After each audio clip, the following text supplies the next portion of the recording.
All right, everyone. Welcome to another Esoteric live stream here, celebrating Absinthe Day, a day that is special to me because of course, folks know I love absinthe, and I really do argue that absinthe really is the most esoteric of all the spirits that you can sort of associate with the world of esoterica, from Aleister Crowley to I don't know, to the goth community and things like that. Absinthe really is the I think it really is the esoteric beverage, and I'm really happy to be welcomed by my friend and absinthe colleague, Adrienne LeVay, who's coming over from her channel. Folks may know that Adrienne does really amazing long form analysis of absinthe in her reviews. Some of it's definitely the best reviews you're going to see of absinthe on YouTube. Thanks so much. It's really a treasure trove. Adrienne has a fantastic palate for absinthe, and I really appreciate you taking the time to come over here to Esoterica, Adrienne, to come hang out with me on Absinthe Day, and we're gonna crack open and share a little bit of 100-year-old Pernod Edouard, and Oh my God, yes. the resurrection of that spirit by Ted Breaux, share a mutual friend of ours. But Adrienne, could you just introduce yourself? And again, I appreciate you taking the time to come over and have a couple drinks with me. Oh, of course. So thank you so much for having me. This is amazing. Your channel is absolutely fantastic. But yeah, so my name's Adrienne LeVay. I have done over 50 absinthe reviews on my YouTube channel. I've been reviewing absinthe since I turned 21. So I would say probably for the last, I want to say 7-ish years. I've done over 50 reviews, which is insane. And I also do some educational content about absinthe, not just the review side of it. And then I'm also an opera singer, and I released my first solo single, Goddess in a Glass, which is about absinthe today for National Absinthe Day. So it's huge. The first truthful song about absinthe to be written in the last 50 years, that was my goal. And I'm glad that the reception today has been wonderful for it. I'm throwing the link to it on YouTube in the Yay, thank you. comments, folks. So check out her single. It's amazing. Thank you so much. Cool. So, and I am like pursuing opera as like a serious thing. It's not just, oh, I do it as a hobby. No, I've been training for the last like 12 years. And I also cover goth cultural content on my channel, but I think the main reason why people come to my channel is the absinthe.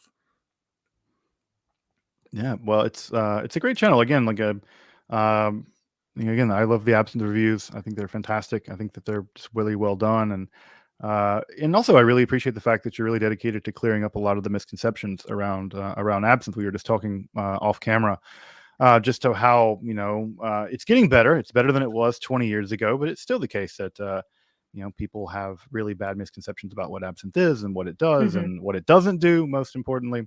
And so, yeah, we can dish out some of those as we get into it. But I think that the real highlight of the evening is going to be cracking open, or not cracking open, but at least sampling some 100-year-old absinthe. Folks may or may not know this, but bottles of absinthe survive from both the pre-ban period and all the way through the early part of the 20th century. And so it is a beverage that is interesting in many respects. And one of the ways that it is interesting is, unlike whiskey, which doesn't age in the bottle, more or less, absinthe continues to age in the bottle. And 100-year-old absinthe is, and Adrienne knows this as well, I think, is a unique and powerful experience, because you're both not only tasting history, but you're tasting something that's chemically unique. You're tasting a very unique bottle that's aged in its own unique settings. And it really is impressive to be able to try a range of these. But anyway, we're going to be sampling some 100-year-old Pernod Edouard. I have the bottle here, and I'll show a little bit about that. And And I have my little sample size of the same from the same bottle here. yep. So Yeah, we're gonna be sent. We sent Adrienne, who, of all the people I don't mind sending absinthe to. Adrienne, I know it's the kind of person that's not going to be lost on. It's gonna be deeply appreciated. So it's the same way that sharing art. The best thing about art is enjoying it with your friends and other people who will enjoy it to the same degree that you will. So absolutely wonderful to share. absolutely. Don't be shocked if I happen to like happy cry because that's what happened the first time I had pre-ban absinthe. It's fantastic stuff. And again, just another misconception. People are like, "Hey, can this old absinthe does it still taste good?" I'm like, "Yes, it tastes better than it did. I think the day that it went in the bottle." Um, Probably. so, but yeah, people should know absinthe is safe. There's nothing we have done. And I say the absinthe community has done long scientific investigations about what goes into absinthe, and we now know that aside from a lot of alcohol that's in there, which again, absinthe is watered down about 3 to 1, depending. So you're really only getting a beverage that's just about 30% alcohol. It's in some sense, between 20 and 30% alcohol. So it's not even that strong alcoholically when you're actually drinking it, and there's nothing in it medicinally, botanically, that's going to cause any long-term health effects, no deleterious effects. Right. So that's I still can't believe how many people I still have to tell, "Yes, I've had pre-ban absinthe. No, I didn't trip balls. That's not what it was made for." yeah, and go crazy and cut your ear off or something like that, and whatever. And it's again, it's poor that it's unfortunate that Van Gogh, who had suffered from really serious mental health problems. That I'm like, well, yeah, I think you need to look at the totality of the picture of his his life, and and again, the amount of absinthe that was being consumed in France, you're talking about 120 million bottles of France produced in That is too 1900. much. I mean, if it caused people to go crazy, then you'd have basically an entire nation that is an insane asylum, and France was far from that. So, but I guess maybe what we'll do is I can introduce the absinthe that we're trying, and we can cut to the chase. Oh god, that But smells so good. it's amazing stuff, Adrian. I think you're gonna be really impressed. Myth Vision, Derek, I see you in the chat, man. Really appreciate your support of the channel, and love the work you're doing. And Jason, also I really appreciate you as well. Thank you guys. So the absinthe we're going to be sampling tonight comes from this bottle. This is a bottle of Pernod SA. It's just a little history of absinthe. So absinthe, when we're coming into the early 20th century, was looking at being banned in France. In order to escape that process, the big producers like Pernod and Pernod Edouard, which was the second and third largest producer of absinthe, moved their operations over to Spain in Tarragona, right across the border, really near Barcelona. And this is an absinthe produced probably sometime in the mid to late 20s. And so this absinthe Pernod SA is the exact same as absinthe Pernod Edouard. They're the exact same protocol. Eventually, Pernod SA would be bought by Pernod Fils, and they would basically be the operator of that absinthe there. But anyway, I opened this bottle on an episode of my channel a few years ago. But this bottle is where this is where the absinthe actually came from. If you're curious, this is what a sealed bottle looks like. So this is another bottle from my collection. This is a sealed bottle of the exact same absinthe. In fact, it's actually in better shape than that bottle was. It still has the tax labels on it, so you can still see the tax labels. You can also see where the angels got their share. The top of Nice. the tax label is discolored from where the angels got some of theirs, but also the rear label is also intact, which is very rare. These bottles often sit in cellars, and when they sit in the cellar, they typically sit like this, and this rear label is going to get all the moisture, and it deteriorates rapidly over the course of a century. But this is a completely sealed, intact bottle of the exact same It's so pretty. absinthe. It's so Pretty. pretty. It's so neat. It's so neat that they survive. But yeah, the absinthe we're going to be sampling tonight is going to be vintage, about 100-year-old Pernod Edouard. And in addition to that, what we're going to be also trying back to back, which I think may be a unique thing, is we're also going to be trying Ted Breaux' recreation of Pernod Edouard, the Esprit Edouard, and we're going to be sampling them back to back just to see, Ted's a genius when it comes to the production of absinthe. There's no denying that. We're going to see sort of what kind of continuities, what kind of things the old absinthe has, how does it change, right? So this gives us an idea of what it would have tasted like fresh.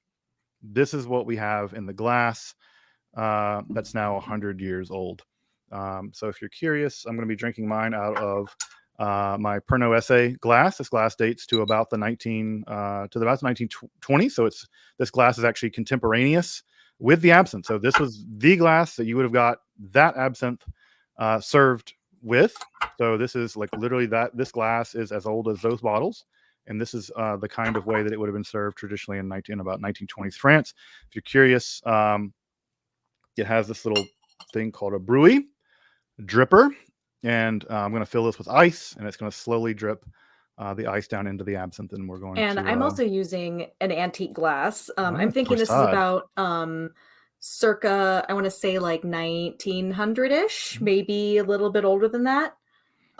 This was a gift from one of my friends in the absinthe community, and he was incredibly kind to have sent it. I'm still shocked that people literally are just like, "Hey, I have an extra antique glass. Do you want it?" And I'm like, "Duh, of course I do."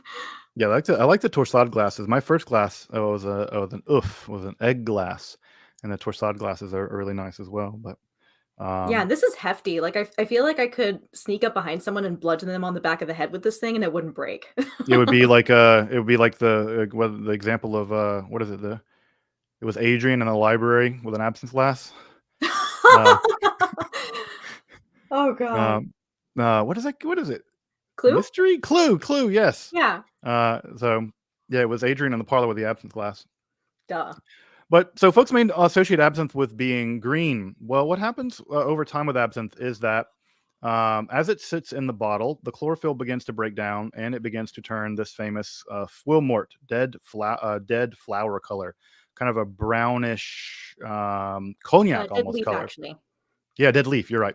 And so this foil mort color is pretty typical. This is a pretty intense foil mort, which we usually when they're this intense tells you this is how green it was on the front end. So this thing, if you want to get a sense of how colorated this was, this would have been bright green 100 years ago, And and very densely packed with honestly, out light. of all of the jades, the Esprit Edouard is probably like one of the most intensely colored.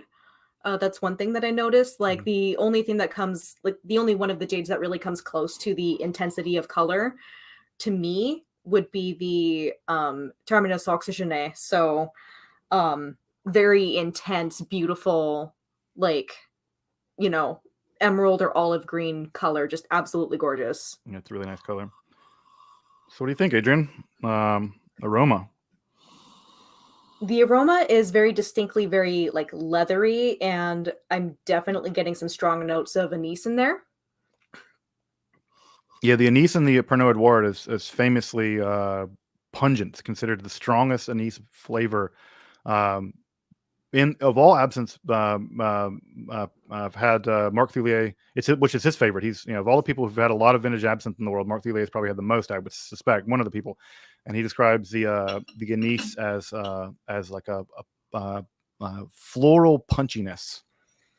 Yeah, I'm definitely getting a little bit of that floral punchiness there, and something like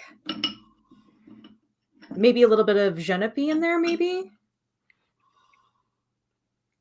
And I'm definitely getting a tiny bit of like a citrusy kind of like Melissa lemon balm sort Mhm. of note. Those are all the coloration herbs. The coloration herbs are really Yeah. those are the ones that are really going through. Literally, this is steeped in those coloration herbs, so those are going to be intensely powerful over time.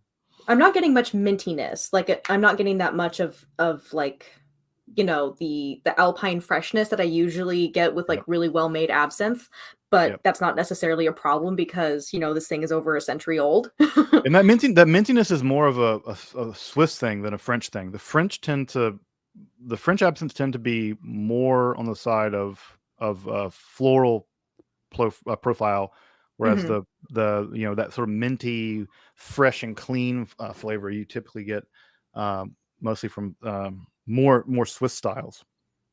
And there's a real balance between the Swiss styles and the French styles. They're very distinct in terms of their botanical ratios. I'm definitely getting a little bit of like a kind of a little bit of like saginess, if that makes sense. Like something that just kind of reminds me a little bit of sage and kind of leathery. Hmm. Yeah, it begins to and folks may know this is that absinthe is typically distilled on a wine base. At least good absinthe are distilled on a wine base, and that wine base is typically like Mark. It's like a pumice wine, and that wine base as it ages really picks up those cognac notes. You're really going to get those like strong brandy cognac notes that you would not get if you had distilled it on a beet base or Or a grain green neutral base spirit, yeah. or just any other form of neutral spirit. It's really at some level, if you're really going to want to get it to go through, you're going to want to get it with that grape base. And I really smell it here. It's very the grape base is very pronounced. Absolutely. It's very pronounced. Like I'm getting that really nice, well-rounded body out of the fragrance of this than like, than I would with like a grain neutral spirit rather. Oh my gosh, it's already going to my head. Good problem to have. Oh yeah. Um, well, let's see. No reason to stand on ceremony. Let's do it. So Okay, folks will be holding mine up. So you can see here I'm using we're both dispensing our absinthe in slightly different ways, but to the same effect. Adrian's using an absinthe fountain. I'm using this brewy, this self-server absinthe contraption. Oh my Um, god, it is just looshing right away. yeah, it is a very powerful loosh. Go figure if it has that much anise in it, of course. Oh yeah, it's really a very powerful anise background. But yeah, the loosh is just, I mean, yeah, you get a sense of how densely packed the herbal base is. And folks, I'm sure you can see this on the screen, just how the difference is between the top and the bottom of this absinthe.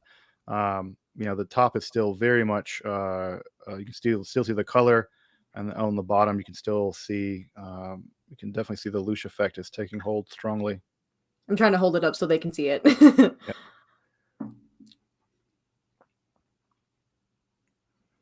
Oh man, that is just beautiful. And I love seeing that little clear line at the top disappear. Yeah, and that's what you want, folks. That's how much water you want to add. It's just enough for that clear line to completely vanish, not more than that, because over an over watered absinthe can taste pretty cardboardy.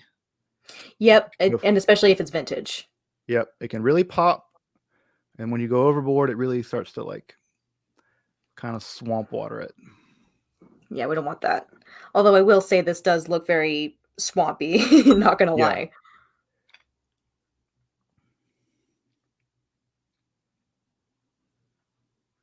Yeah, this absinthe has not been green in some many moons. Oh yeah. But it's great because we get to enjoy it, That's right. Yeah, over a folks, century and later. yep, ouzo has the same kind of effect. Anything with anise and fennel, it's just the anethole coming out of concentration is what you're seeing. So-called ouzo effect. Although I think I mean, who knows what effect it should be called? I mean, they've been distilling anise-based liquors for 500 years now. Okay, I think the clear line at the top has just about disappeared on mine. Yeah, mine's I would say passing. this is probably a ratio of 1 part absinthe and maybe 3 parts water. That's typically what I find with vintage absinthe. And just absinthe in general, I tend to do closer to 1 to 3. And you can even see the brewy is kind of made for it, right? The dose that I had, the brewy sits right above where it's basically disappearing. Oh, that's perfect. Yeah, so when they engineered these things 100 years ago, they really engineered it for the serving of this particular absinthe. Oh god. Oh man, that came out like really nice and woody. Like woody, leathery. Like that's the best way that I can describe this. Yeah. Oh yeah. I mean, it's incredibly punchy. The incredibly punchy aromatic anise. There's no anise on the planet like this anymore. In fact, I've even mentioned this to Ted. I really do think that that the anise cultivars that existed have undergone some changes, because I don't think I've never had any absinthe that has this kind of anise profile, like this floral anise. Mm. I'm definitely getting a little bit more of like maybe the lemon balm coming out just a little bit more. Mm-hmm. Woody, leathery. Yeah, definitely the wine base really shines through well and balances Mhm. it all out, which is really nice. I mean, this is a very, it's had 100 years to marry. So,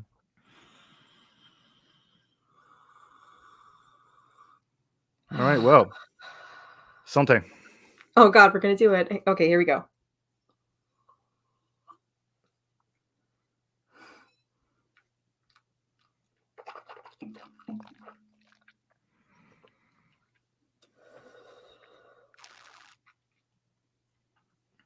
I think I'm gonna cry. Oh god. That that is wow. take a breath in, it still lingers. I mean, it's amazing how punchy. It's great that that powerful anise floral on the front and that slow rolling Mhm. dryness on the wormwood coming back to the end. Oh, yeah. It's just one long arc. It's very pleasant, very, very pleasant. Oh god, that is amazing.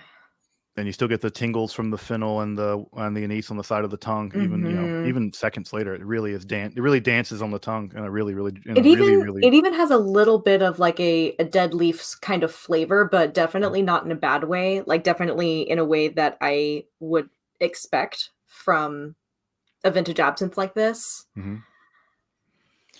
And Yeah, I like, you would expect that.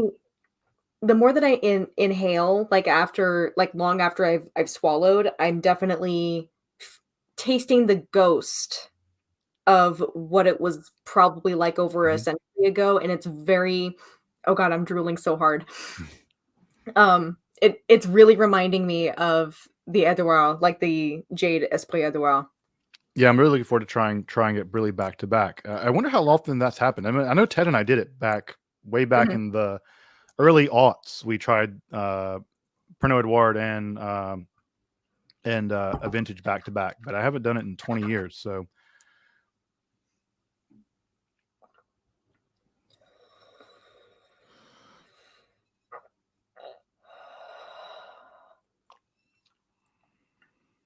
Yeah. Wow. That is something else.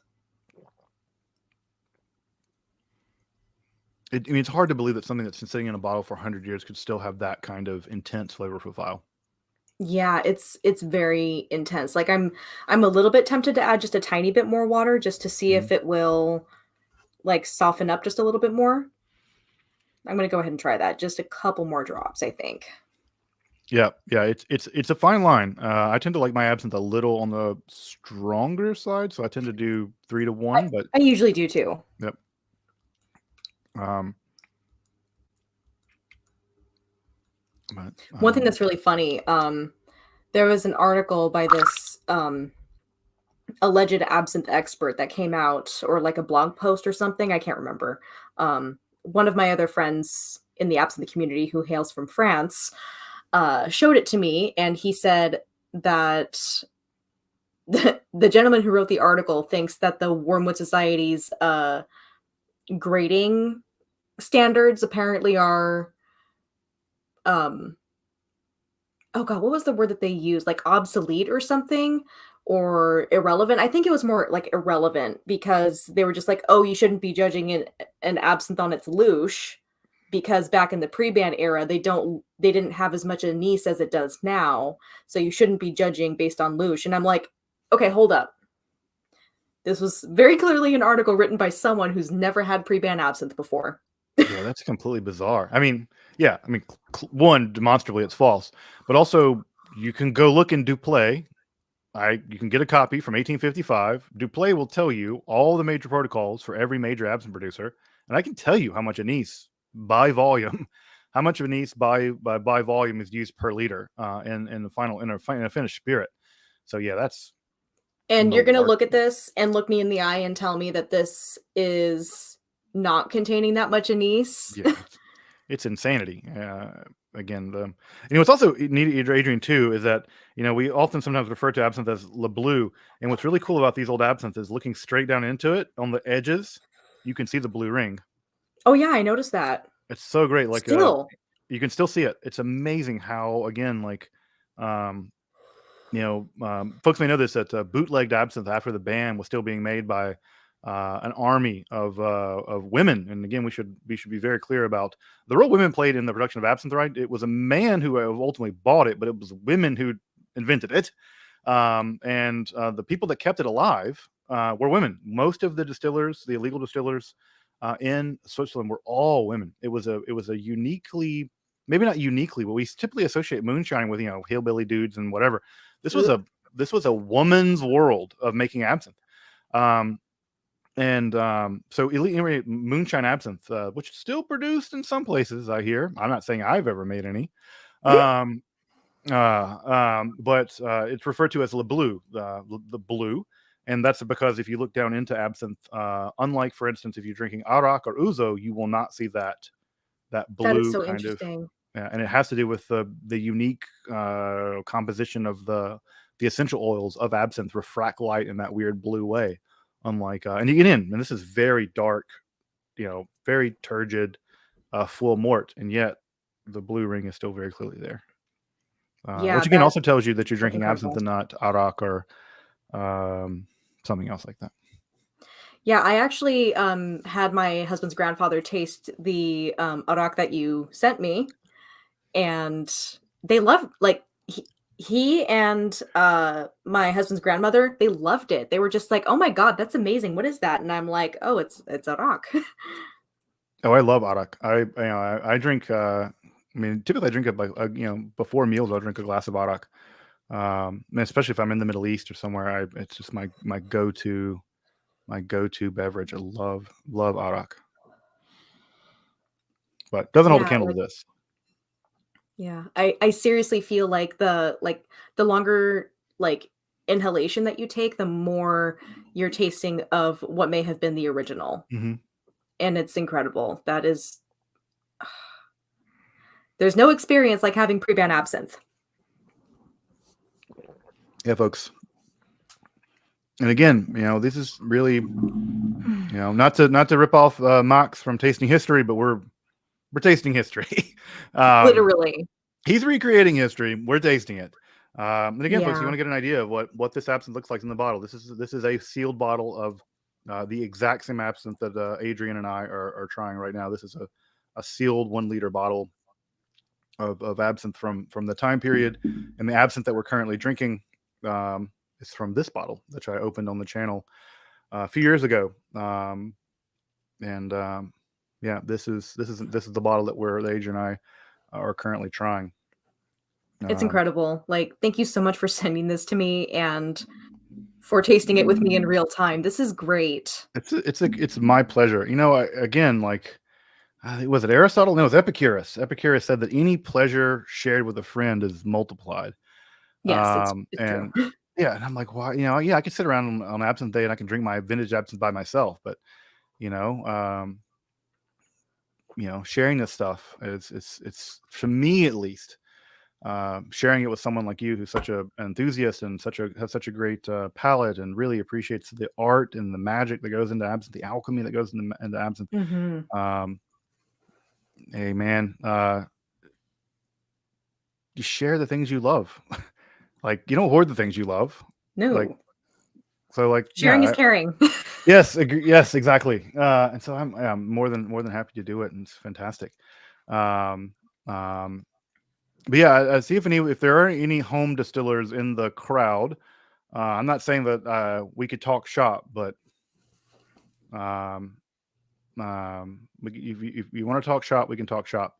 And I can also give you some tips on where to get good herbs and stuff like that, because again, absinthe without good herbs, well, Poo. you're only going to get out what you put in.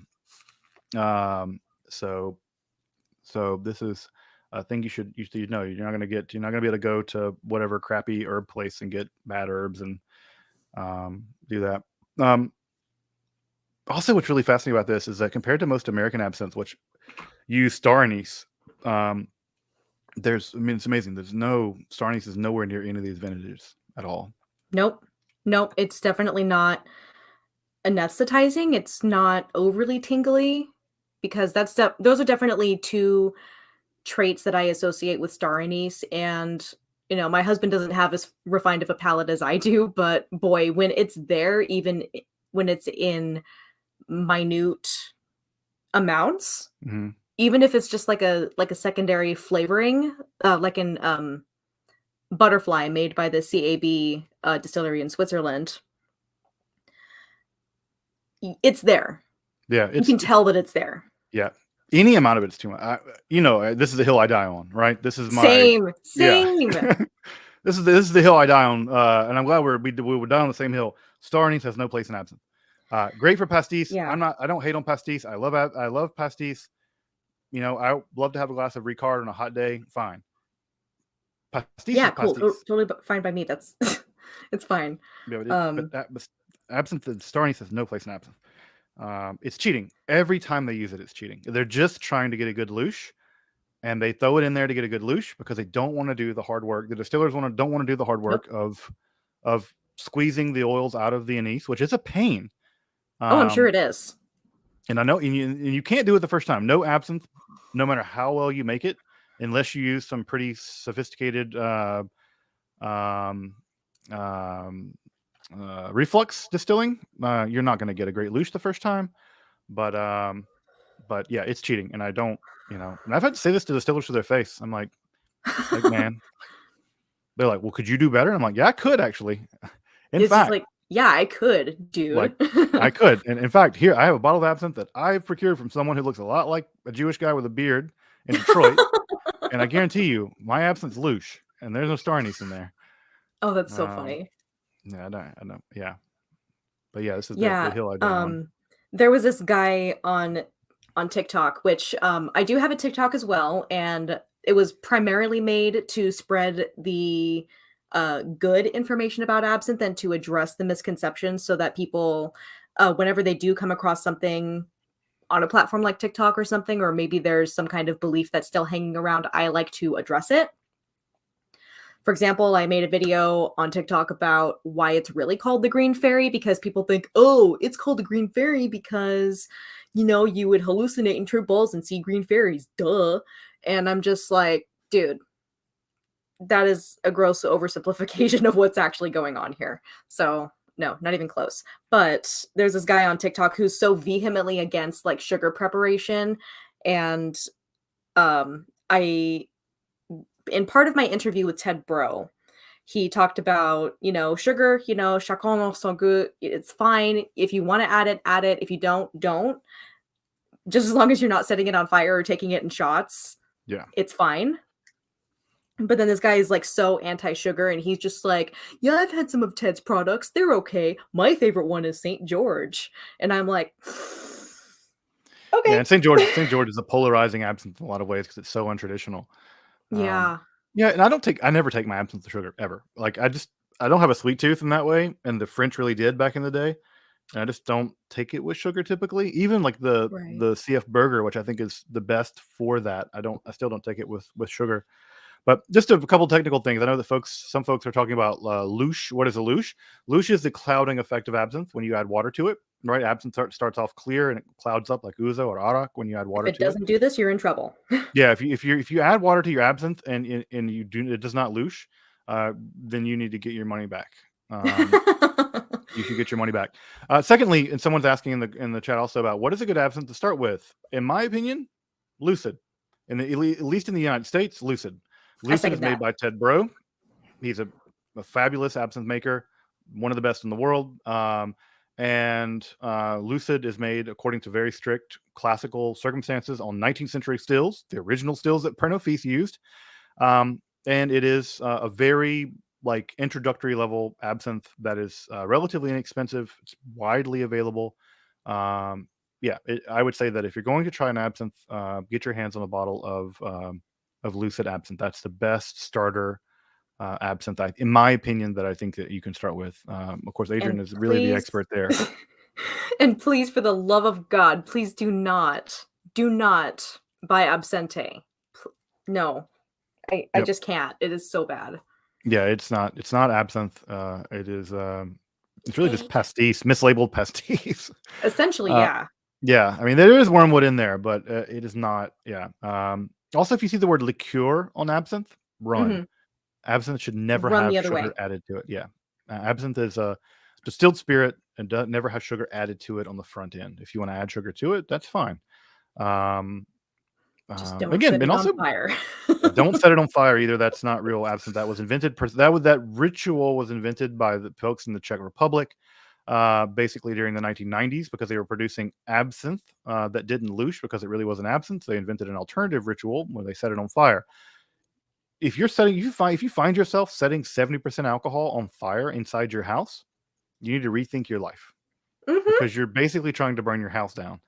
And the amount of people you can see on the internet trying to take shots of absinthe that's on fire, it when you throw it into your mouth, the fire doesn't go out, folks. You're just drinking burning liquids. It's so bad. Don't do that. Don't do that. So, but no, absinthe is legal, and again, that's why it was Absinthe Day, right? Absinthe Day is a celebration of the re-legalization of absinthe. So anywhere in the United States, you should be able to get absinthe anywhere in the country, and anywhere in Europe, basically. So high quality absinthe is available everywhere. It has wormwood in it. You can get it anywhere in the States. You can get it anywhere in Europe and things like that. So And watch out for Absinthe because it was an alternative to absinthe that was made at the beginning of the post-ban era in New Orleans, where they wanted a like a wormwood-free alternative because it still suited the tastes of people who still loved absinthe, but it's essentially absinthe without the wormwood. So if you see a bottle that says Absinthe on it, or Herb Saint is how it's spelled, stay away from it. It's not absinthe. It'll just say that it has anise and fennel and maybe some other botanicals in there, but no wormwood. yep, it's an interesting kind of drink that is unique to New Orleans. So if you're in New Orleans and you want to have a glass of herb scent, it's great because it's really a classic New Orleans spirit, but it is not absinthe. So yeah, Nope, it is definitely not not. absinthe, but it is a unique. I have a bottle of herb scent at home, and I have it mostly just or at home as if I'm somewhere else. I have it just because it's it's a unique spirit to New Orleans and worth trying, but not worth confusing with absinthe. No, definitely not. And why is Pernod different? So Pernod ultimately, when absinthe was banned, Pernod began producing, like many other places, they began producing absinthe alternatives. They're called pastis. I mean, pastis literally means like fake. I mean, it's pastiche. Like it's pastis really does mean like fake absinthe. And so what ends up emerging is a sort of fake absinthe market where you have absinthe alternatives that are being produced after absinthe is banned. Um, but again, I'm not here to hate on Pernod. I think Pernod's fine. I think I like Ricard better than Pernod, frankly. I think there are lots of Henri Baudouin. I think is a really good pastis. Um, I'm not here to hate on pastis. I think it's great. I think it's again, if you're in Marseille and it's a hot day and you're on a cafe, drink some pastis. It's very Very refreshing refreshing. in that way. But it is not absinthe, and it was invented to be a replacement for absinthe. What's Um, really interesting about pastis is that because of the stigma around absinthe, it was not allowed to be colored green, mhm. and they had to, work around that. And so, like, I guess white pastis was okay Yep. from what I understand, and like brown and amber colored pastis, but oh no, it better not be green. Yep, yep, and yeah, they and that's why Pernod is sort of the kind of a yellowish color that it is. Same with Ricard. But again, their pastis is fine. It's not my favorite drink in the world. It's a little too sweet for me. But again, the star anise and pastis is not. I'm not a fan of it. No. All right. Yeah, Mr. Sweet Tooth in the next room, my husband, doesn't think that there's a difference between, like, taste-wise between, star anise and green anise, um, but he really enjoys the absinthe where you don't really taste the anise all that much, which is really, really funny. Right. And so, folks who are wondering about thujone and wormwood, wormwood is in absinthe because wormwood is a medicinal herb. It's been used since it's been distilled in alcohol since at least the 17th century. It is a excellent antibacterial in the gut. So it was used as an herb, as a medicine. The medicinal properties of wormwood have been recognized for quite a long time. Um, the idea that thujone has anything to do with the properties of absinthe has been debunked. Um, all absinthe has been tested for thujone and finchone, by the way. Finchone never gets mentioned, but finchone is actually more toxic than thujone. Um, Oh. yeah, no one ever talks about finchone, but finchone actually is actually in fennel. That's where it gets the name from.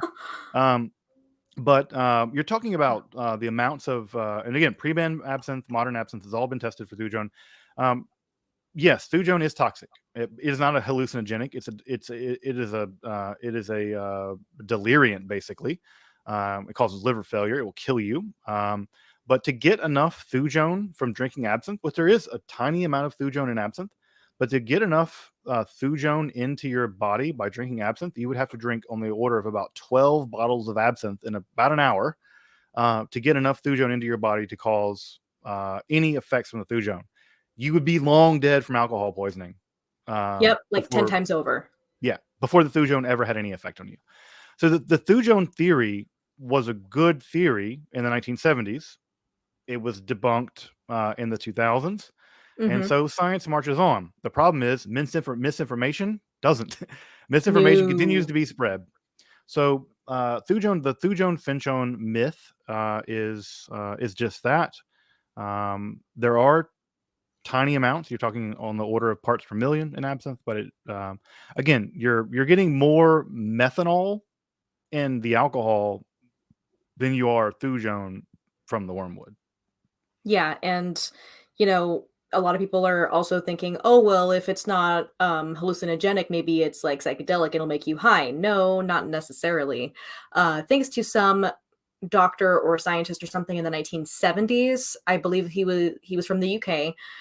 He theorized that because the chemical compound structure of thujone was similar to THC, it must produce a similar effect. No, definitely not. Yeah, no. Yeah, this is weird chemistry. Because they look similar chemically, they must produce the same effect.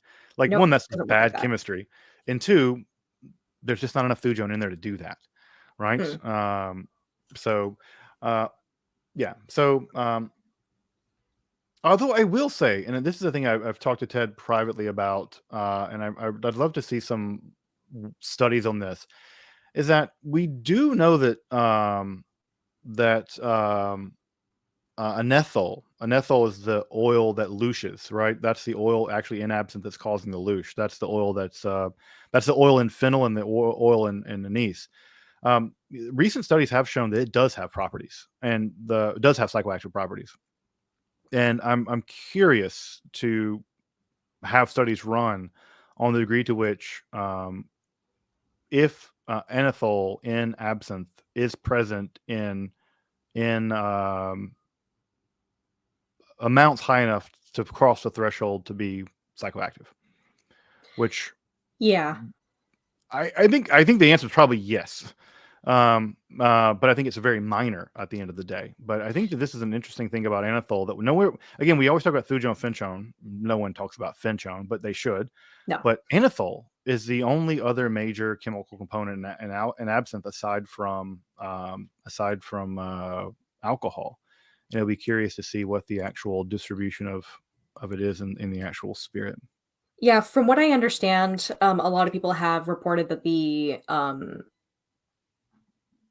the compounds of, like, anise and fennel, like, that's what produces, like, a slightly stimulating effect. Mhm. So that's why you get a little bit of that clear-headed drunk when you, Yep. have absinthe because it's amazing, and that's why the artists loved it so much was because they could stay clear-headed enough to still create, but still have their inhibitions lowered enough um, to be able to create what it is they wanted from the heart.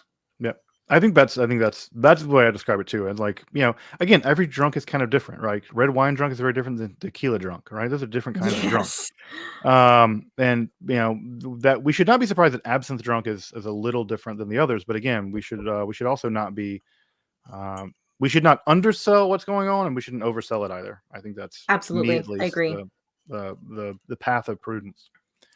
But Alright, let's go ahead and pour our, Esprit de Wow. yeah, so folks, so this is Ted Breaux. If you had the chance to watch my interview, my conversation with Ted earlier, Ted is a guy who's basically chemically analyzed vintage absinthe in things like mass spectrometers and gas chromatographs, and he has recreated these vintage absinthes. That's And the end of my so bottle, I'm so sad. it is sad, Adrian. Well, Gonna have to buy another one, it's fine. at the end of every bottle, there's another bottle. Um, but Ted has sort of forensically recreated these absinthes using the tools of modern chemistry, and what we're looking at here is, again, trying them back to back. We're really trying to see how similar is Ted's recreation, a forensic chemical recreation based on analytic chemistry, from the original 1900s. So again, the intense, deeply green color. Mine is a little Uh, cloudy, but I think that's just because it was from the bottom of the bottle. yeah, I think it's maybe sediment. Teensy bit. I'm not seeing chunks. As long as I'm not seeing chunks, I'm okay. Yeah, yeah, yeah. But again, you get this intensely green color, right? That is very hardcore peridot kind of color. I left just a little bit of the pre-ban one in my glass so that I can sniff test and compare between the two. Yeah,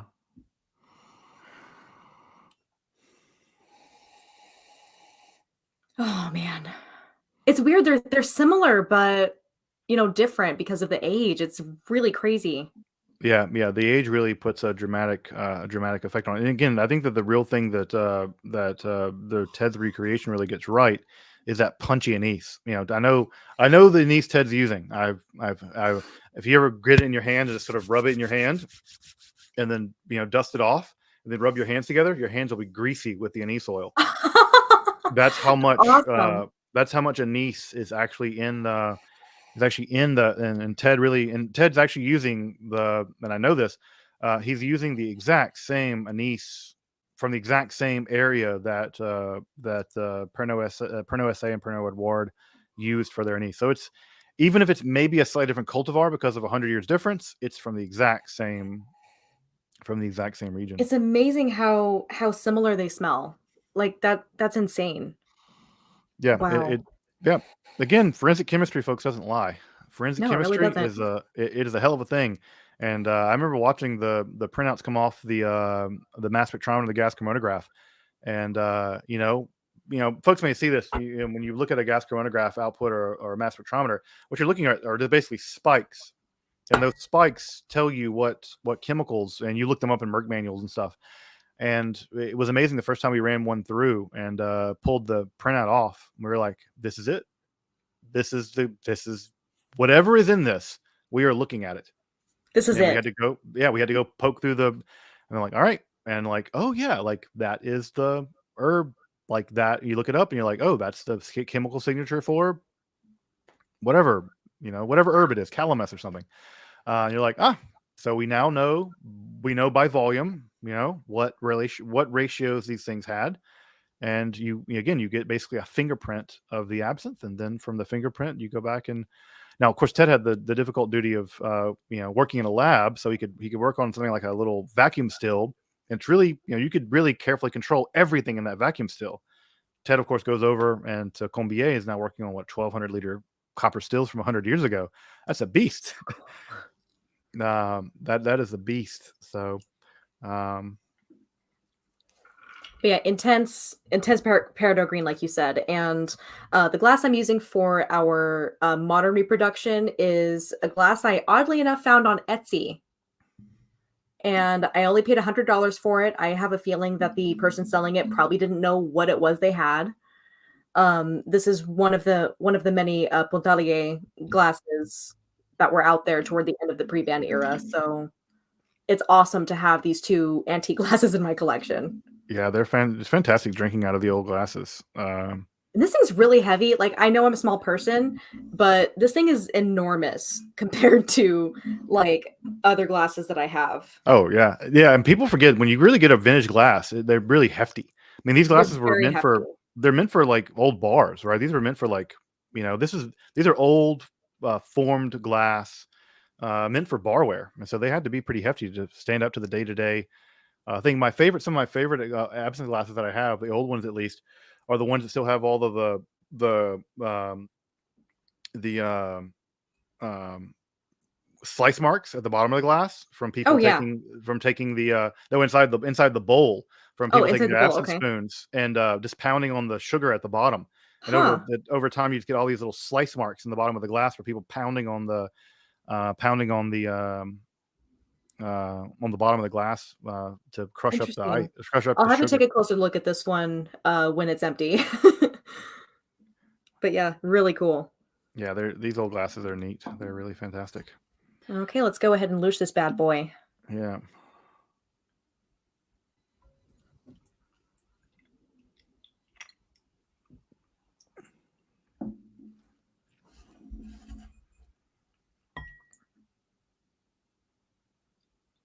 Immediate loosh, of course, just like the pre-ban version.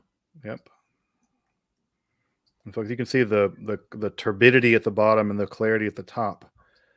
It's typical of absinthe.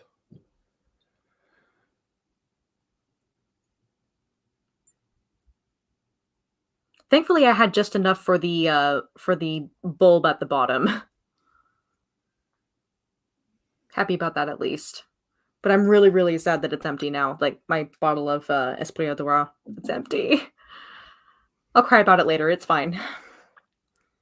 It'll be more easy to get more of Ted's absinthe than it will be getting more of this pre-ban. Oh, of course.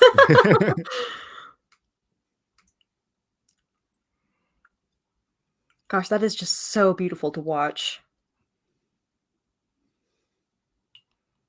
Yeah, when I was doing my comparison of all 5 jades together, my husband liked the Esprit Edouard the least because he's very so adverse to anise. anise flavors, Yeah. Which I find hilarious. You know, he married an absinthe drinker. He has to deal with it.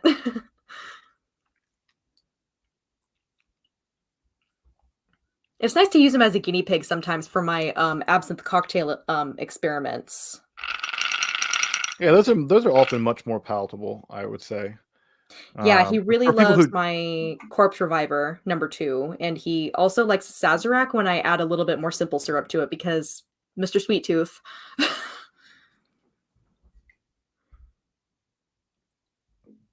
right, let's see if I'm fully loosed here. A little bit more water. I'm getting there. Almost there.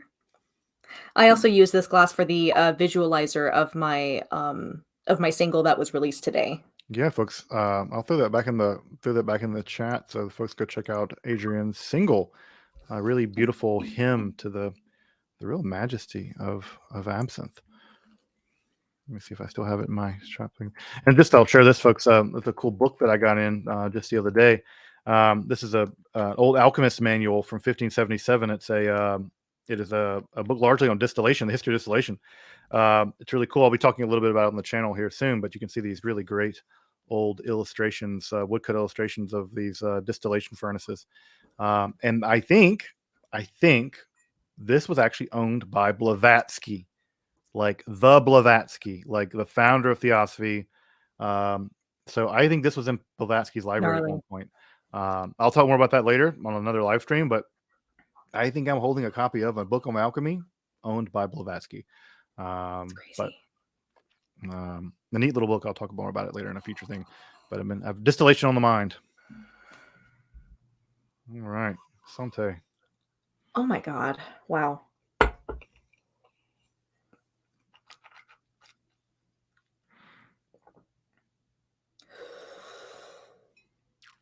It's amazing how sweet it is, like, just by itself, no sugar, just the unadulterated, lovely absinthe. And so people were asking about the Blavatsky thing. This is why I think it's by Blavatsky. You see that book plate? It's from 1900. I think it says Mabel Collins from HPB. I'm fairly confident HPB is Blavatsky. Everything matches. Wow. So I'm pretty sure this book was in Blavatsky's private library. I'm in touch with the Theosophical Society Library in Indiana to confirm it, but Ooh. This is what I do with my time. Drink absinthe and try to find books by Blavatsky. Yeah, I definitely stand by my statement where when I was trying the pre-ban version here, the more I inhaled after taking a small sip, the more I could taste the ghost of what it once was. Mm-hmm. Yeah, and again, this is not French absinthe. This is not the dainty Alpine Meadows Sound of Music absinthe. This is like, this is French grandmother punches you in the mouth with a niece. Whoa. Like this is a sometimes absinthe reviewers, and I don't like this kind of language. They refer to this as a very masculine absinthe. That is very it's very punchy. It's very aggressive. It's very some people even refer to the Edouard as chewy, that it's thick. with two C's. That it, it's very much unlike the Le Bleu that's sort of dainty and playful and like, oh, this is like so, Sweet and we're enticing. Sweden and we're on a mountainside and we're mountainside in the spring of Switzerland. Like this is like kind of swampy, a little dark even. The Edouard really comes. It's almost like a little whiskey-like. Yeah, I would say so. It's the most whiskey-like of all absinthes. I would say the Edouard is like that, and I think this is the reason why it's so popular. Um, and it's very, Pernod Edouard is still the standard, right? And Pernod Edouard is a much better balanced absinthe, in my opinion. Or no, Pernod Fils. Pernod Fils is a better balanced absinthe. Mhm. But again, the question is, what do you like? And depending on how you like it, you turn the knobs to get an absinthe that you like. I'm Right. the minority of fans who really love CF Burger, and I really love the old Burger absinthe, and I love the VS 1898. I'm a minority of that opinion. But this absinthe is, sort of the nightmare of your husband because it is the most punchiest Yes. of the anise bombs. But it's still balanced out with the wormwood. The wormwood dryness is still there. I'm still feeling that tingly wormwood dryness, just as much. So yeah, it is not. And again, I know that we're kind of getting in the weeds about this, right? But absinthe is all about taking three basic ingredients, right? Anise, fennel, and wormwood, introducing them into spirit, macerating them in spirit, and distilling it, and producing a spirit from that. Soaking that spirit in herbs, right, to produce a color. And the question is how, those are all knobs. You turn the knobs to get what kind of absinthe you want. And the same way, we think about whiskey, right? Add rye, add oats, add wheat, add corn. You're going to get very Do the different thing. whiskeys. Right. Yeah. And absinthe is certainly the same way.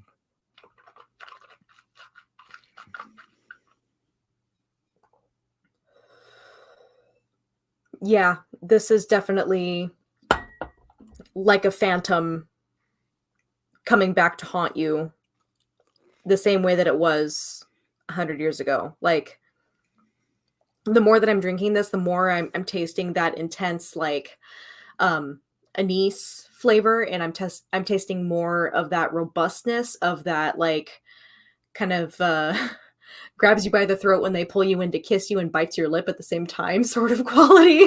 Yeah, it is a very aggressive absinthe in that way. And it's amazing that the 100-year-old absinthe still maintains that quality. Like it's That's rounded out. incredible. It's a bit of an older person, but still punchy, still aggressive. They still got it. Yeah, that wasn't the right one. Sorry. It's a great question. My great friend and colleague Jason, who has a really fine, amazing YouTube, emerging YouTube channel, who I really love. Okay. Bringing some top quality scholars on there. Yeah, folks, if Jason, you should throw your link in the chat, man. I always welcome you to do that. I love the content you're producing, and I always want you to promote. Never feel like you shouldn't self promote on my channel. Promote at will. But absinthe soundtrack, Adrian, you're really not just an absinthe connoisseur, but really someone who's has a touch on the sort of goth music scene as well, and you're a musician Mhm. and a singer. So what's your go-to absinthe soundtrack? So, what's really interesting is that I think of 2 different types of music when I'm drinking absinthe. I think of goth music and I think of classical music. I Mm, never think of just one genre of music. Um, with the classical part of the soundtrack, I tend to gravitate toward, the works of Sanson, who did the, Danse Macabre. Um, very famous. And I tend to gravitate toward the works of Gabriel Fauré. One of his works I actually sung recently in my audition last month, that I did recently, Après un rêve. It's just very dreamlike and floaty and sad at the same time. And when I listen to that track and drink a glass of absinthe, it goes together so well. mhm, mhm. Um, And then I also gravitate toward the works of Massenet as well, and a little bit of my favorite composer Donizetti, especially with his instrumental like chamber works, like his Andante in F minor is amazing to have with a glass of absinthe. And then as far as the goth soundtrack side of things is concerned, um, I love listening to Through the Pale Door by Faith and the Muse. It's inspired by The Haunted Palace by Edgar Allan Poe. Um, The Sick Rose by Visborg. That's a very dancey, intoxicating kind of song. And then In the Haze of a Drunken Hour, also by Visborg, is another amazing song to listen to while drinking absinthe. And also my song, Goddess in a Glass. There you go. Again, again, that's absolutely promote it well. Yeah, I think those are all. You should make an absinthe drinking playlist on your I channel. think I will now. Now that it's been brought to me, I think I will. Yeah, I think that would be great. What do I like to listen to? Chopin's Nocturnes, I think, are like a go-to for me. Yes, that's another go-to for me too. Yeah, and in fact, folks may know Chopin's Nocturnes are the song I used for the opening of Esoterica. That's from Opus 1, Number 1 of Chopin's Nocturnes, opening Esoterica. I saw someone said Nine Inch Nails is the Ghosts records, the sort of ethereal. Those are great too. I think that's a great choice. I guess it's funny because I'm going to mix my genres, and one of the things I love to listen to when I'm drinking some absinthe, especially in the summertime, which is when I typically drink most of my absinthe, is in the summer when it's really warm, is Robert Johnson. It's blues. Robert Johnson famously sold his soul to the devil to learn to play the guitar in Mississippi, not where I grew up, and so. I typically just there's something. Of course, there's no real connection there, but there's something about the blues as a very haunted genre of music, a genre that the devil's never far. The saying in the blues country in Mississippi is that if you hear everywhere near a jute joint, you can smell the brimstone. That the devil's never far from them. And so I always like that association, but yeah, those are, I guess that's some of the stuff that jumps out to me as some like early Delta blues is a genre I like to drink absinthe to. But I will say the Perfect Drug by Nine Inch Nails is my least favorite absinthe song because it's just too much. Like I love the video because I love Edward Gorey and I love absinthe and I love Nine Inch Nails and I'm like, that's all the things I love. So I'm all about it. But as a song, I'm like, am I drinking absinthe to like 220 beat drum solo? Like, it's not the right speed. No, you need something in 6/8 time signature in the key of G minor. Got a glass. So, Jason, I always appreciate your music questions. You're great with like asking questions about music. I think you asked one of Angela as well. A band that if you ever get the chance to cover them, Adrian, that I would love to hear your opinion about in terms of goth music is a band I really love called Kyla Mikla. It's a all-woman Icelandic sort of dark synth goth band and they sing in Icelandic. Okay. And Kyla Mikla, I'll send you a link to it. And it's just like great, thank you. It's been my like writing music for a long time. So it's been like I'm not really much in the goth music world, but I really like dark synth. It's really, really great stuff. So I'd love Speaking of dark synth. Yeah. There's also a dark wave, cold wave kind of remix of Goddess in the Glass available that was done by Male Tears. Oh, nice. And it's a lot of fun. Very cool. Very cool. Yeah, let me put the name of the band in the chat. Someone wants it. Oh, perfect. Mikla. Very cool. This is so much fun. Oh my God. What a great way to celebrate National Absinthe Day. This has just been a blast. I agree. There you go, folks. It's Kyla Mikla. Again, it's like an all-woman synth punk band. It's really, I like that sound. I've been on that '80s kick. Like oh yeah, Lebanon Hanover is also excellent. Sort of Yes, dark wave band. they're definitely a great option for like a modern goth band that is Yep. continuing the tradition, so to speak. Yep. Um, yeah. It's also a really good band. Um, but yeah, well, yeah, like I said, what a great way to spend Absinthe Day, just sort of hanging out, drinking some absinthe. Um, and yeah, hanging out with a lot of, you know, folks here and on the chat. Again, folks, if you have absinthe related questions, feel free to throw them in the chat. We'll Yeah, definitely please get to do. them. I would love to help answer questions. Absolutely. I've done over 50 reviews. Yeah, I know a thing or two about, absinthe to try. yeah. And Adrian's really, really the person to do. And someone was asking earlier about red absinthe. Red absinthe is authentic. We do know of historically authentic red absinthe.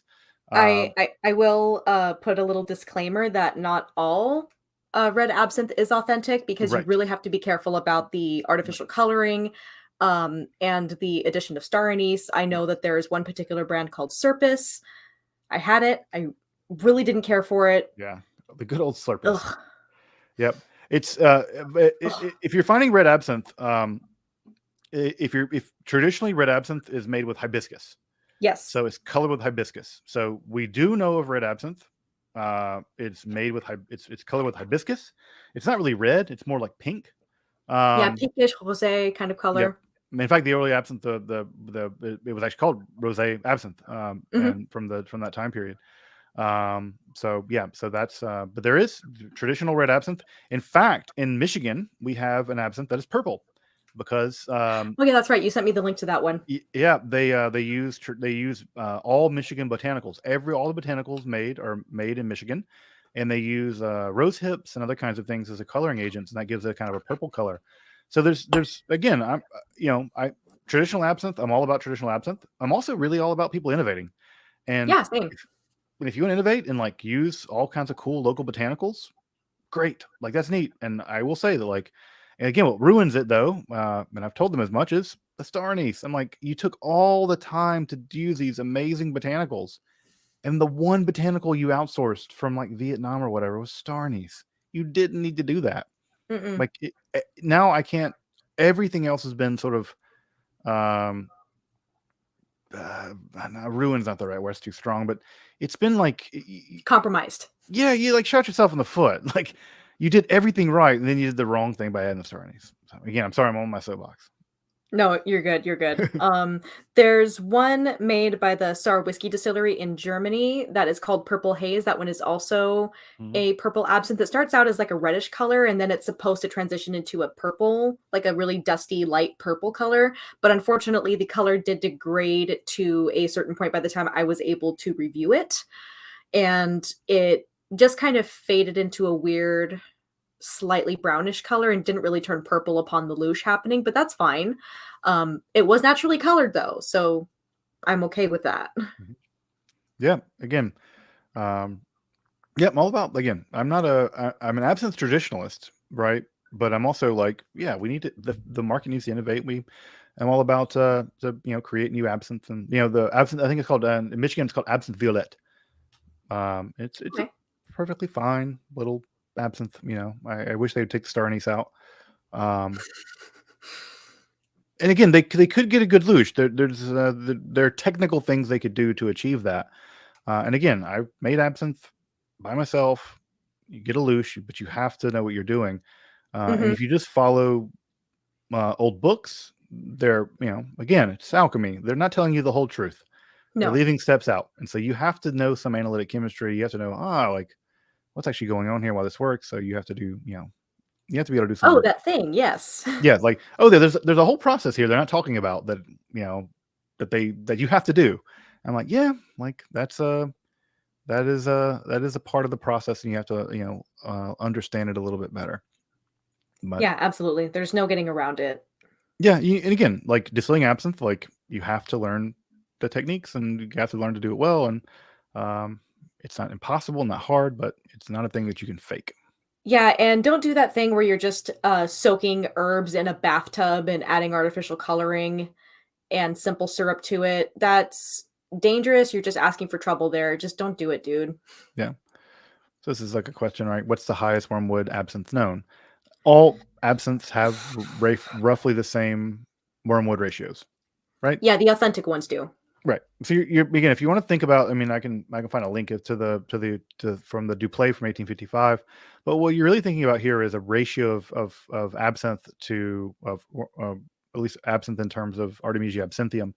You're talking about a ratio of that to phenyl and to anise, and Hmm. typically you're talking about just about half, twice as much wormwood, because the wormwood is a very dainty herb in the end. I mean, people forget it's mostly stems and flowers, unlike anise and fennel, which are seeds, which are very densely packed with oil. Yeah, and then another thing to keep in mind with wormwood is that initially it will start out as a bitter herb, like you put it in your mouth and you're just like, ew, that's gross, get it out of here. But then after it gets distilled, it becomes, like you said, dainty and floral and minty Mhm. and a little bit dry. Yep. Um, One absinthe I can think of that has a little bit more wormwood flavor would be La Pontosalienne. It's in a really pretty bottle. It has a woman's face on it. I Mhm. believe it's made by the oh gosh.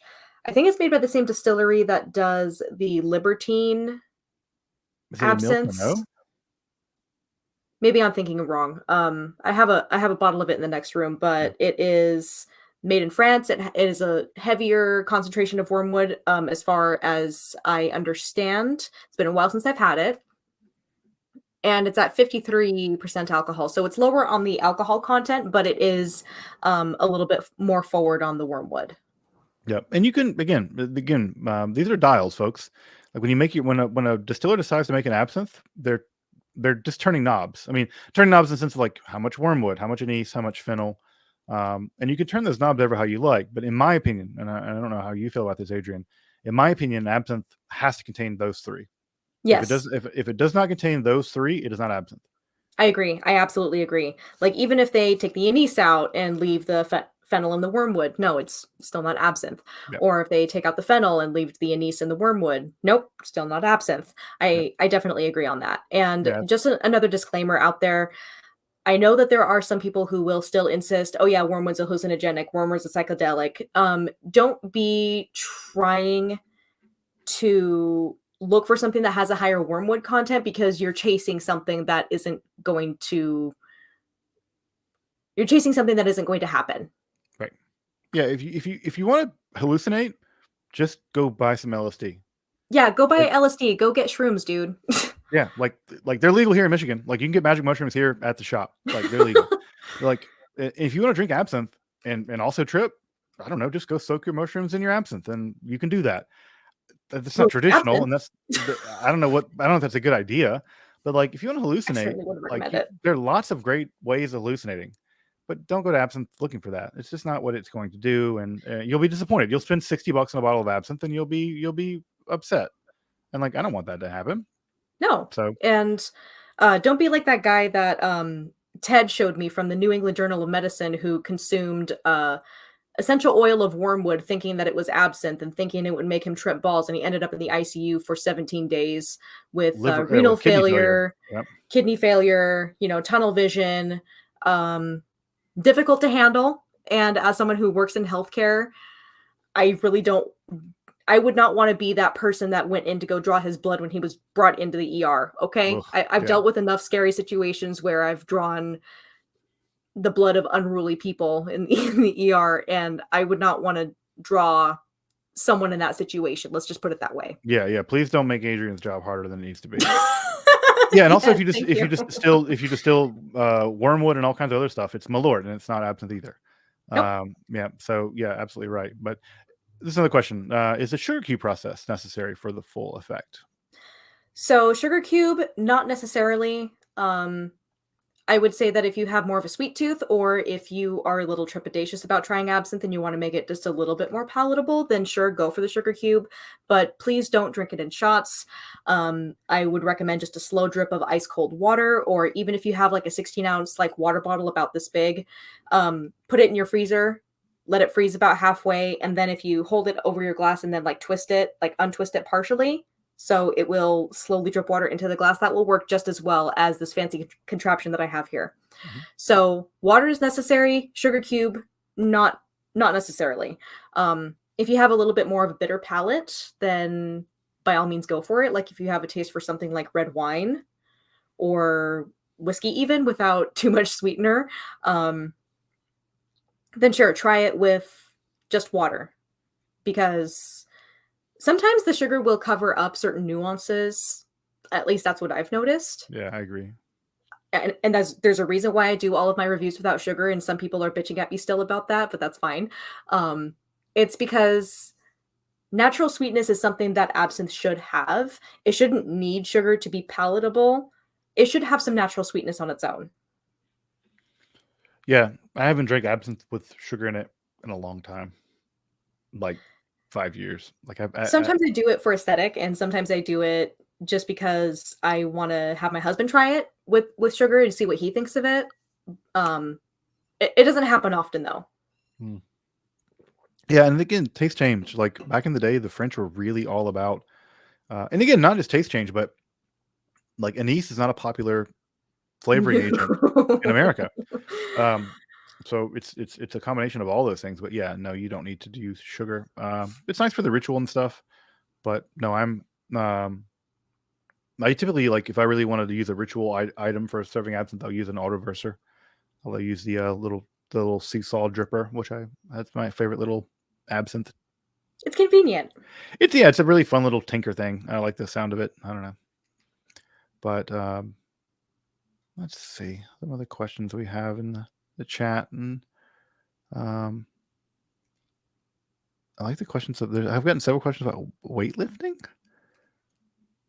The goths have a place where they do incantations and pump iron together. The swole goths. Oh my god, that's so funny.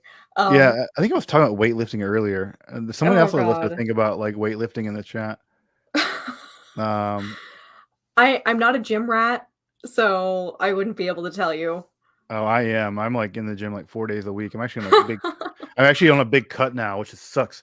Like I on the over the winter I bulk up, so I put on probably 20 pounds of weight, and then on Wow. March 1st I go on the big cut, and so like you go from whatever 3,000 calories a day to 1,500 calories a day, and your body's like, Oh god. what? What's going on? Yeah, like I don't like this, but I'm shredding down now. So yeah, yeah, it's funny. I think you don't typically associate like absinthe drinking people who have books by absinthe or alchemy books by Blavatsky as like gym people, but No, I definitely wouldn't make that connection, but, people can always surprise you. yeah, yep. Uh, So, but no, someone said something about is there a grimoire for getting fit? Nope, there is no grimoire. It is just like moving heavy metal around. Sorry. You gotta go to a place to move heavy metal around. You can move it wherever you want to do it, but that is the bad thing about it. Yeah, this is the funny. I will say though, I do have a significant amount of abdominal strength from my singing, so that's something that's always been consistently, um, strong in my, like, inner abdominal area, so I'm proud of that at least, but again, I'm doing, like, heavy duty singing. There you go. It's like Houdini. Houdini was famous for that. Like this is the thing that people don't know. If you look at a picture of Houdini back in the day, he was like shredded. He had Oh, yeah, crazy. like he was like super fit. Like that's I kind of also what got him killed. But um, Yeah. oh man, um, Adrian, like what's an absinthe that I don't know what's the right word for it? What's like a secret pleasure absinthe? What's an absinthe that like you hoard that you wouldn't want to have anyone to have, or not, no, not that, but like what's an absinthe that you really like, really your favorite? What's your favorite? What's your go-to? What's your one that you're saving for like DEF CON 3 or whatever? Um, I would say that my absolute favorite absinthe on the planet is Jade Terminus Oxygenae, and that is actually the absinthe I was drinking the night that I came up with the concept for a Goddess in a Glass. and I just about lost my mind. I don't know if you've seen my review of Terminus Oxygenae, but I just about lost my mind when I had it for the first time because it reminded me so much of the vintage 1900 Pernod Feast that I had a few years ago. And I just about it blew my mind. I definitely had one of those I'll have what she's having moments. And it was just delightful and delicious and multifaceted. Such a beautiful color, and it really reminded me of pre-ban absinthe, like the one pre-ban absinthe I had at the time that I tried, Terminus Oxygenae for the first time. Um, I save it for special occasions. Um, I actually gifted a bottle of it to my friend Mark in Seattle, and I'm actually going to be sharing a sample of, um, the pre-ban Terminus Oxygenae with him, this Friday. I'm very excited. He's very excited too, obviously, because it's not often you get to try pre-ban absinthe, and when you do, you lose your mind. But because you're just so giddy from the experience. I'm actually really surprised that I didn't break down into tears earlier. But yeah, Terminus Oxygenae, that is my go-to for like the best absinthe in my cabinet. Mm. Yeah, it's a fine absinthe. I need to retry it again. I've tried it You tried it really when it should. first came out, and I haven't tried it since. Yeah, so behind me, I have this was my first bottle of Terminus Oxygenae, and I have another bottle that is about maybe this much left because it's just so good. I love it. No, I need to retry it. I need to get on the bottle of it. Like I think I said before, I'm the weirdo who's the CF Burger VS 1898 fan. Honestly, though, I don't mind CF Burger. The only reason I don't like it as much as the Edouard or the Terminus Oxygenae is because it doesn't have as much presence of the anise as the Terminus or the Edouard, but it makes a really good addition into a Corpse Reviver #2. Yeah, that's what Ted really thinks of it as sort of the most likely to be sugared and also to function really well in many cocktails. I think I Mhm. like it because I like the very muted. It's a very muted absinthe in many ways, Yeah, a little and powdery, fresh, botanical, a little bit rustic, maybe? yeah, it's very rustic. It's Um very like it's what I like about, and the reason why, and I'll be very honest, part of the reason why I love it is nostalgia. Is that the first time Ted and I went to France as part of the whole project of working the absinthe, the I had I would what wasn't even like people don't know this. There's a hilarious story here, Adrian. Um, I gave this was hilarious. I Oh gave an god. interview to Wine Enthusiast about Mhm, absinthe. mhm. I was 20. I had to lie and say I was 23. I can pull the article up. I wasn't even of drinking age when I was doing all this stuff with Ted, like way back when That's I was a crazy. baby. And Yeah, so you're not that much older than me, okay? It's fine. yeah.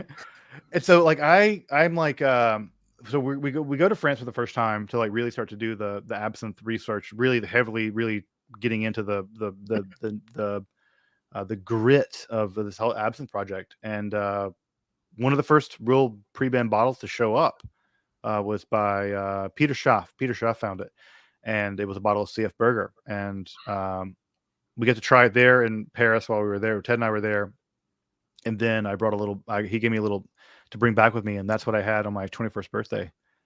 I was, What a 21st birthday you had. hey, Wow. I'm not complaining. Yeah, my 21st birthday was a small by 30 mil of the CF Burger and that was the very beginning of the wave of the big rediscoveries of all the pre-man bottles that followed through the aughts. I wish I was that lucky for my 21st. It was great. I was super pumped about it because I think it was we went to France in January of 2001 or whatever. Mhm. Really like tinkering around with apps and stuff, and like that was yeah, that was great. But yeah, there's just a special place in my heart for the CF Burger because literally that was like what we had in France that time. That's awesome. I'm definitely jealous. Question for you, Adrian, about Yeah. the fairy mythology. So, any fey mythology connected to absinthe, not related to the hallucinations. So, I did make a TikTok about this. The reason why it's called the Green Fairy is because I guess fairies back in the 19th century and even before were considered to be a symbol of inspiration. And it was also partially inspired by the ethereal clouding effect happening in the glass once water is added. You almost think like, wow, like there's an otherworldly being like coming together and being conjured in my glass as I'm adding water. So that's as much as I can determine as far as the lore and the reason why it's called the Green Fairy. It has nothing to do with tripping balls and seeing green fairies because that's what everyone thinks. It's just more of a symbolic kind of association, not so much to do with oh yeah, I totally saw green fairies when I drank this. So yeah, the dude bros still insist that they'll see green fairies when they drink absinthe, but I just look at them with very judgy Latina eyes and and then they realize their mistake. Yeah, I think that's right. Yeah, you're not gonna have that kind of experience. This is a great question. How much of the pleasure of absinthe do you think comes from it being something you imbibe with intention and ritual instead of another disposable commodity? Um, this is the reason why I like absinthe and the reason why I like baseball. Um, although Two things baseball that changed this totally go year. together. Yeah, yeah. These two you would not think of going together, but and baseball's changed recently, actually this year. I like that absinthe is. There's something about the time period it's from, the Belle Epoque, where it's on Mhm. the edge of modernity, and yet uh, modernity isn't totally in control yet. And so there's a kind of like slowness to absinthe. You get the sense that people came in the cafes, and they came there at 6 or whatever in the green hour, and they had their absinthe, and they started their evenings. And I've always liked cafe culture. I think cafe culture is good for like intellectual community. I think it's good for artistic community. I think it's Oh good for yes. democracy, frankly. Like just having people in a public place talking about stuff, like that's really healthy. And the idea that that could be sort of lubricated with such a great beverage. I've always romanticized that world of the cafe culture and the salon culture of the 19th century. Mhm. And also just I like the idea that like there's all kinds of things about the French that you can complain about or whatever, but there's something about the fact that the French, especially at that time period, that once you were off work, you're done. Like you weren't racing to a red light, and there was a leisure culture. You think about the days of if you've ever folks have ever read Walter Benjamin's the Arcades Project or heard about the Flaneurs. There was a real cult of leisure, and I think that that's a thing that we've abandoned or never had in America. We're a very Protestant country, and I don't suffer from being Protestant, thank God. Um, um, but I think that leisure is a sublime thing, and that Mhm. even Aristotle said that there is no philosophy without leisure. There is no philosophy without schole. You need leisure. And I think that part of the reason why I like absinthe is it comes back to a time, even if romantically, where leisure was a very important um, virtue, and Mhm. that you really it was really focused around the imbibing of absinthe as kind of a leisurely thing. And I think that that leisure is a super important virtue that we don't cultivate. We confuse leisure and lazy. Um, Yes, we definitely do. and that's an absolutely poor, gutter poor thing. So I associate absinthe with leisure, and when I say leisure, I mean not lazy in the sense of I'm just going to drink absinthe and get drunk and not do anything, but I'm going to drink absinthe and really use it as a ritual and as a way of tapping into leisure in a way that allows me to have deep thoughts and reflect on things and appreciate art or music or what have you. Sorry, Agent, that was long winded, but I'd love to hear your No, it's thoughts fine. on the same. Um, so one thing that I do commonly tell people that when I when I do tell them, "Oh, hey, yeah, I do absinthe reviews online," which, at first they look at me shocked, and their eyes kind of glaze over, and I might as well have told them that I do mushrooms, or I do shrooms on YouTube or something, because that's the first thing that I see cross their mind before they even say anything. I can see the stigma still hiding there. But I tell people, I'm just like, oh yeah, I have hundreds of dollars worth of absinthe in my home, maybe even thousands, considering the samples of pre-banned absinthe that I've been sent. To me, I don't really see it as a disposable commodity. Even the stuff that I get for free, I don't see it as disposable. I treat it as if I paid for it. And I'm definitely a person that's also very enthralled with ritual and with some degree of tradition. When I drink a glass of absinthe, I'm not just drinking to get drunk. Although I do like the drunkenness that does come with having a glass of absinthe. It's just, there's nothing else like it. There really isn't.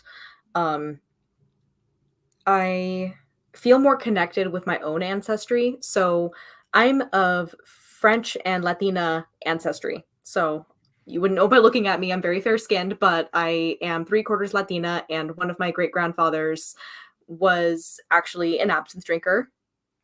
I feel closer to that part of my family history when I drink it. I also feel closer to the legacy of so many like artists and composers and musicians and poets and writers, like Charles Baudelaire. He's my favorite Mm. poet. I feel closer to them when I drink a glass of absinthe. It's not just for me to get drunk, it's for me to relax and tap into a piece of history that is still being made accurately today. It's a ritual for me. It's definitely not a disposable commodity. It's a ritual. Watching the transformation happen in the glass, it's very pleasurable, and it's a little bit sexy, and it's definitely one of those things where uh drinking absinthe is like making love. If you don't take your time, you're not going to enjoy it. That's a great analogy. I think that's a great Mhm. analogy. Yeah, I think maybe that's a great place to us to wrap up. Sex, drugs, and Yeah, absinthe. yeah. Yeah, I think it's a great place to wrap up. But yeah, again, intoxication is an important part of religion, spirituality, of art, and again, I agree with. I don't agree. I don't agree much with Winston Churchill, but he once said that he didn't trust a man with no vices, and I agree with that. You got to have your vices, but you have to cultivate your vices. Your vices, you have to cultivate your vices, and you need to have your vices, and your vices shouldn't have you. And No, so, definitely not. I think absinthe is a wonderful vice in that way. That if you cultivate it, it's a beautiful kind of vice that for me is an invitation to relax and to put on a record of some Debussy or whatever, and read a book and listen to a thunderstorm. So yeah, absinthe is an invitation to I think a very beautiful aesthetic, and uh, people may know that I'm a hard bitten materialist, but I'm not an unaesthetic person. I think aesthetics is very important, and I think that you Agreed. surround yourself with beautiful things. It's your life is all the better for it. And absinthe, I would say, is I enjoy many spirits, but there are none more beautiful uh, in all their dimensions, in my opinion, than absinthe. And another thing I would like to add is that some of the coolest and most awesome people that I have become friends with uh since I've really been immersed in the world of absinthe for the last 7 years, everyone I've made friends with in the world of absinthe has been amazing. And I I still kind of like think back on this when I'm having a glass of absinthe. Sometimes I'm just like, wow, drinking this glass of absinthe is why I know amazing people like Dr. Sledge and Ted Breaux and my friend Rory and Brian from the Wormwood Society and my friend Mark down in Seattle. And I wouldn't trade those friendships for anything. And it's amazing that it's absinthe that brought us together. Yeah, it's a cool. I mean, again, you don't, and same with esoterica. You don't accidentally into esoterica. Oh no, Get there on purpose. You don't accidentally into absinthe either. You have to really carefully cultivate it. And so, folks who take that time and attention to do it tend to be, in my opinion, folks like Adrian, thoughtful, kind people who really, really. really double down on taking their things seriously. So again, that's another thing I like about absinthe. No one's out there, yeah, no one with real absinthe. No one's out there like I don't know, doing shots and Ugh. yeah, Ew. God forbid. All right, Adrian. Well, folks, I'm gonna sign off. I do know that if I don't know if anyone out there is celebrating Purim tomorrow, so I will say in terms of vices, we all know that we are obliged, at least us Jewish folks, are obliged to get hammered tomorrow. I will say that I would really encourage folks to cultivate your vice responsibly. Purim can be a little out of control for people. Also, respect people for whom substance abuse is a thing in their past and present and future. And so, folks who do abstain from drinking alcohol, respect those people and show your respect to those people. We should celebrate our sober people. Absolutely. But yeah, if you do imbibe tomorrow for Purim, may your celebration be for a blessing, and may the salvation and liberation of our people be something worth celebrating. But celebrate responsibly. And Chag Purim Sameach. And Adrian, again, thank you so much for coming, hanging out with me, drinking some absinthe, and talking some absinthe. And hopefully we dispelled some misinformation. And it was really a pleasure to hang out with you. It was absolutely wonderful and mind-blowing to be here. I couldn't think of a better way to celebrate National Absinthe Day. And again, thank you so much for the support that you've given my channel, and thank you for supporting my single that came out today. I really, really, really appreciate it. Yeah, of course, folks. Make sure to subscribe over to to Adrian's channel and check her content out. And yeah, otherwise than that, folks. Also, thanks for the huge support of this recent episode on Yahweh. I've been really, it's really been amazing. And I think I have an episode coming out maybe next week about Stoicism and esotericism. Ooh, fun. But yeah, folks, have a good night. And again, for folks celebrating Purim tomorrow, Chag Sameach for Purim. And see you guys soon.